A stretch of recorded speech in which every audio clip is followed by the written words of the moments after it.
बिस्मिल्लाहिर्रहमानिर्रहीम। बारिश के बाद का मौसम बहुत ही खूबसूरत था आज का मौसम, जिसका मुझे बेहतरीन सी वीडियो बनाने का इंतज़ार था इस बनी कैक्टस की। बहुत ही प्यारा बनी कैक्टस जो आपको नज़र आ रहा है, इसकी दरमियान वाली दो पीटल्स जो है इनकी मैंने 150 रुपीज़ में ये परचेज़ किया था। माशाल्लाह अब इसकी कम से कम भी जो है 4 और मज़ीद बनने वाली तकरीबन 7 इसकी जो है प्लांटर बनकर रेडी हो जाएंगे। इसकी मैंने क्या केयर की है ये भी मैं आपको साथ साथ बताती रहूँगी।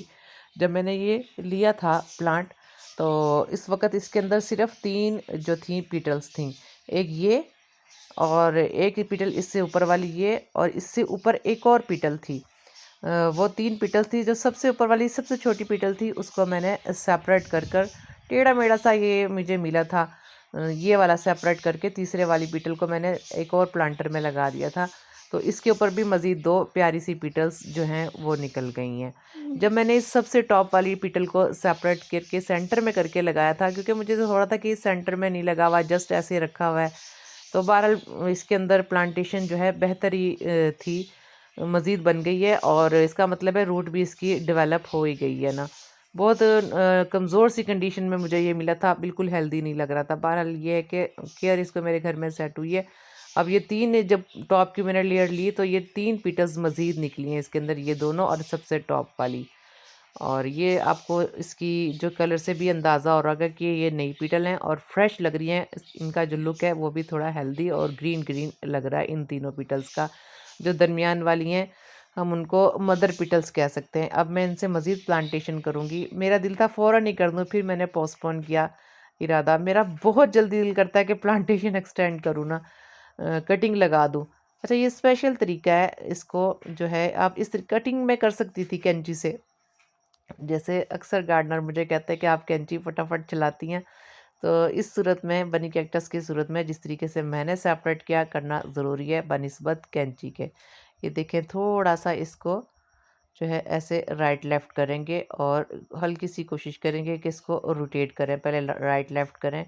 कैंची तो है मेरे पास, कैंची से भी मैं काट सकती हूँ, लेकिन जो है ये तरीका ज़्यादा बेहतर रहेगा। प्लांटेशन इस तरीके से ज़्यादा बेहतर रहेगी।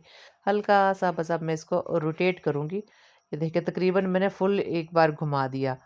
इसकी जो है पोजीशन बिल्कुल चेंज कर दी, ये सेपरेट हो गया। देखें इस तरीके से जो हिस्सा सेपरेट हुआ इसको मैं मिट्टी में जो है डंप कर दूँगी। और ये देखें बस इसको भी फुल घुमाऊंगी एक बार। फुल घुमाना बिल्कुल नरम हाथ से आप इसको घुमाएं, राइट लेफ़्ट करते हुए तसल्ली से। बहुत ज़रा जल्दी करेंगे तो जितना जज्बाती में हो रही थी देख के करने के लिए, लेकिन ये है कि सब्र से काम लेंगे। ये फुल मैंने रोटेट कर दी। अब बस इसको राइट लेफ़्ट करके इसको अब इसकी मर्ज़ी से ही जो है सेपरेट होने दें। खींचातानी इसके साथ बिल्कुल भी ना करें। ये पक्की ठकी बात है कि ये प्लांटेशन बेहतर हो जाएगी। कैंची मुकम्मल तौर पे जो है अवॉइड करें। कैंची पास पड़ी है, कैंची से जल्दी से ये देखें सेपरेट हो गई। अब ये मदर लीव्स सेम वैसी की वैसी रह गई। मुझे पूरी उम्मीद है कि इनके अंदर से मज़ीद प्लांटेशन होगी। ये तीनों मैंने सेपरेट कर ली। 3 पौधे ये, एक ये मदर प्लांट वाला, और एक सबसे पहले मैंने जो टिप है निकाल दी थी उसके अंदर भी जो 2 लीव्स हैं मज़ीद हेल्दी सी निकली हुई हैं, उनसे भी प्लांटेशन का पूरा जो है उम्मीद है।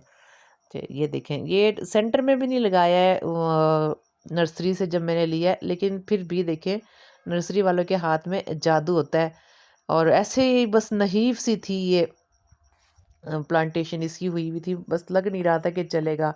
बड़ी बेदिली से मैंने लिया था, लेकिन देखें यहाँ आने के बाद ही इसकी जो है मुझे लगा कि नहीं, अब इसकी जड़ मजबूत हो गई है। और फिर आहिस्ता आहिस्ता इसके अंदर से टॉप की लेयर्स मैंने जो कट करके प्लांटेशन की है, तो मज़ीद 3 लीव्स बेहतरीन निकल गई। तो बस अब इसकी प्लांटेशन करते हैं। सबसे अच्छा फ़ायदा ये होता है अगर आपने प्लांटर रेडी किए हुए हों। मैं कोशिश ये करती हूँ कि नर्सरी वाली मिट्टी में ना लगाऊँ। मिट्टी में अपनी ही जो मैं खुद बनाती हूँ और अक्सर आपको दिखाती रहती हूँ। देखें इसमें एग शेल भी पड़े हुए हैं। मेरी मिट्टी ज़्यादातर जो मैं प्लांटेशन के लिए यूज़ करती हूँ किचन स्क्रैप और लीव कंपोस्ट से भरपूर होती है। बहरहाल अच्छे जो अच्छे गार्डनर्स अच्छी-अच्छी आइडियाज़ देते हैं, बहुत बेहतरीन होते हैं, बहुत अफ़ादियत होती है उनकी। और थोड़ी-सी महंगी होती है और परचेज़ करना थोड़ा-सा मुश्किल भी हो जाता है, लेकिन उनके जो है फ़वाइद से हम मुकम्मल तौर पे कभी भी इनकार नहीं कर सकते। मेरी अपनी फ़ेसिलिटी के हिसाब से जो मुझे आसानी हो, अपने किचन स्क्रैप और लीव कंपोस्ट की ही जो है सोइल मिक्स मीडिया बनाती हूँ। जिसकी वजह से कुछ पौधे ऐसे भी हैं जो मैं चलाने में कामयाब नहीं हो पाते। यानी कि हम ऐसा नहीं कि तमाम की तमाम प्लांटेशन इसी बेस पर कर लें। तो ये भी मैंने अपने घर में बनाई हुई मिट्टी जो है वो है, इसमें भी किचन स्क्रैप, लीव कंपोस्ट है।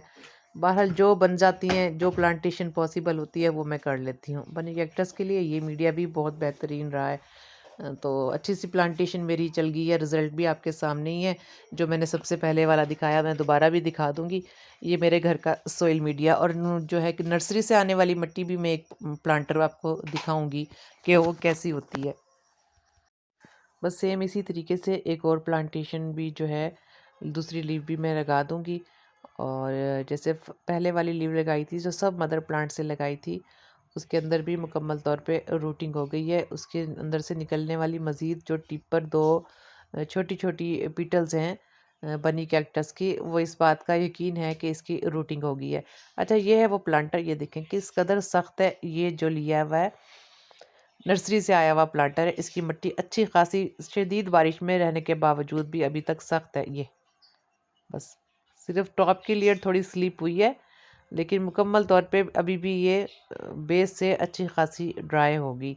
तो मुझे ये वाला मीडिया बिल्कुल भी पसंद नहीं है जो हम नर्सरी से लाते हैं। मुख्तलिफ ये डीएपी वगैरह यूज़ करते हैं, इनकी प्लांटेशन चल जाती है, अलग से केयर का तरीका होता है, लोकेशन अच्छी रखते हैं और जल्दी जल्दी इनके पास जो प्लांटेशन रुकी नहीं रहती, मुकम्मल तौर पे साथ साथ इनके सेल आउट प्लांटर्स होते रहते हैं। घर आकर हमारे प्लांटर जो हैं सेम वही मर भी जाते हैं। हम मुकम्मल तौर पे वो माहौल भी और वो इसी तरीके से दी हुई खाद भी हम अपने प्लांटर्स को प्रोवाइड नहीं कर सकते। ये देखें इसके अंदर भी जो मैंने ये अपने घर का ही जो मैंने मीडिया बनाया हुआ है, इसके अंदर बनाना पील्स थे, काफ़ी दिन से बन के रेडी हुए हुए हैं, अब अच्छे खासे काले हो गए हैं और मुकम्मल तौर पे जो है कंपोस्ट ये रेडी हुआ हुआ है मेरा किचन स्क्रैप का। अब बारिश के बाद इसकी और भी जो कंडीशन है देखें, अच्छा खासा धूप का सीज़न चल रहा था, बारिश के बाद इसका जो है सॉफ्ट सा हो गया है और मैं इसको प्रेस कर रही हूँ, बहुत इजीली प्रेस कर रहा है। और ये नर्सरी वाली मिट्टी ही थोड़ी इसके ऊपर डाल दूँगी और इसके अंदर थोड़ी-सी मैंने जो सैंड है वो मिक्स कर लिया और जो अच्छे तरीके से कंपोस्ट बिल्कुल सॉफ्ट हुआ हुआ है पुराने गमले का, वो मिक्स करके मैं इसके अंदर अब लगा दूँगी, टॉप पर अच्छी-सी लेयर बना दूँगी। ये और फिलर, मेन फिलर जो है वो किचन स्क्रैप का ही है। ये सोइल मीडिया होता है मेरे प्लांटर्स का। और इससे पहले वाला जो प्लांट मैंने लगाया उसमें आपने अंदाज़ा भी लगा लिया है कि हल्का सा बस उसे प्रेस करें तो बिल्कुल वेल ड्रेन सिस्टम भी बेहतर होगा और सॉफ्ट सा पोरस मिट्टी जैसे होती है बनी हुई होती है। अब जो प्लांटेशन करूँगी ना किचन स्क्रैप से और जो कंपोस्ट है उससे ना ये टच नहीं करेगी प्लांटेशन। टॉप की लेयर हमेशा साफ सुथरी सी मिट्टी की, यानी कि बिल्कुल इंतहाई पोरस जो है वो हम डालेंगे। पोरस मतलब भुरभुरी सी, बिल्कुल सॉफ्ट सा जो है मीडिया होगा। कोई उसके अंदर एक्स्ट्रा चीज़ें नहीं होंगी कि जो लगे। ये देखें बिल्कुल सॉफ्ट, ये फ़ौरन ईज़िली प्रेस हो जाए। प्लांट को हमारे रूट बनना भी आसान हो, फिल ऑफ न्यूट्रिशन होता है। वैसे भी कटिंग को जो है किसी किस्म की न्यूट्रिशन की या कंपोस्ट वगैरह की ज़रूरत नहीं होती है। कटिंग जब लगती है तो वो आहिस्ता आहिस्ता ही जड़ें डेवलप करती हैं। जब जड़ें डेवलप हो जाती हैं तब अच्छी से अच्छी न्यूट्रिशन नीड जो है उसकी ज़रूरत होती है। बहरहाल कटिंग को तो सादा सी मिट्टी में लगा दें तो चल जाती है, सॉफ्ट होनी चाहिए। ये देखिए एक ये प्लांटेशन रेडी हो गई है और इसकी साइड से थोड़ा हटा देती हूँ। ये वही बात है कि किचन कंपोस्ट वगैरह जो डला हुआ है, टॉप पर अच्छी सी मिट्टी लगा दें। अभी वैसे बारिश के बाद भी ये जो चीज़ें हैं ना ज़्यादा नज़र आ रही हैं।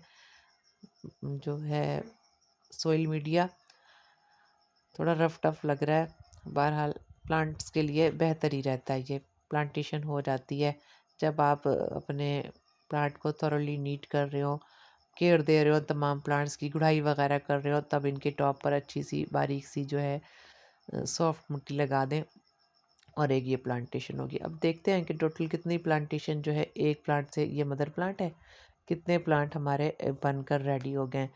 बहरहाल हमेशा की तरह मेरी ख्वाहिश, मेरा ख्वाब होता है कि एक प्लांटर लूँ और जब तक उसके 6 से 7 प्लांटर ना बना लूँ, छोटी-सी कॉलोनी ना बना लूँ, मज़ा नहीं आता। अब जनाब ये है हमारा टाइम, हमारा रिज़ल्ट, ये प्लांटर बन के रेडी हुए हैं। एक ये प्लांट बन गया है, ठीक है, एक ये, इसके अंदर से मज़ीद 2 रेडी हो रहे हैं, 3 और ये कॉर्नर वाला 4 और इससे पीछे वाला 5 और उसके साथ वाला 6। अब जनाब आ जाती है बारी कि कैसे हमने बनी कैक्टस को अच्छी सी जो है केयर दी। बस सबसे ज़्यादा इसका ख्याल जो रखा लोकेशन का, धूप में भी पड़ा रहा और ये है कि सुबह की धूप लगी और जो सही 1 से 2 बजे तक जिस जगह ये पड़ा था वहाँ पर तकरीबन धूप नहीं आती थी, शाम की भी धूप इसको नहीं रहती थी, दिन में 1 बजे तक की धूप इसको सही लगती थी और उसके बाद जो है इस पे धूप नहीं लग रही। बनी कैक्टस अगर धूप में भी पड़ा रहे तो बेहतर है, सर्दी की धूप तो सारा दिन की भी इसको कोई इशू नहीं होता। पानी मैंने बहुत कम दिया है, इतनी शदीद गर्मी में भी इसको अल्टरनेट डे पे ही पानी मिलता रहा और थॉरली पानी मैंने कम ही दिया। मेरे प्लांटर तकरीबन तमाम के तमाम को मैंने पेंट की। जैसा कि ये सेंटर वाला आप प्लांटर सॉरी देख रहे हैं। अब मैंने तमाम को कर लिया लेकिन जो बाकी कॉर्नर वाले प्लांटर हैं इनको भी अभी पेंट करना है। इनमें सिर्फ अभी कंपोस्ट बनकर रेडी हो रहा था। अगर प्लांटर को थोड़ा पेंट कर दें तो बहुत ही खूबसूरत कंडीशन हो जाती है। आने वाली वीडियो में इन कॉलोनी को तकरीबन तमाम को ही आप पेंट वाला पाएंगे। बहुत शुक्रिया। अल्लाह हाफिज़।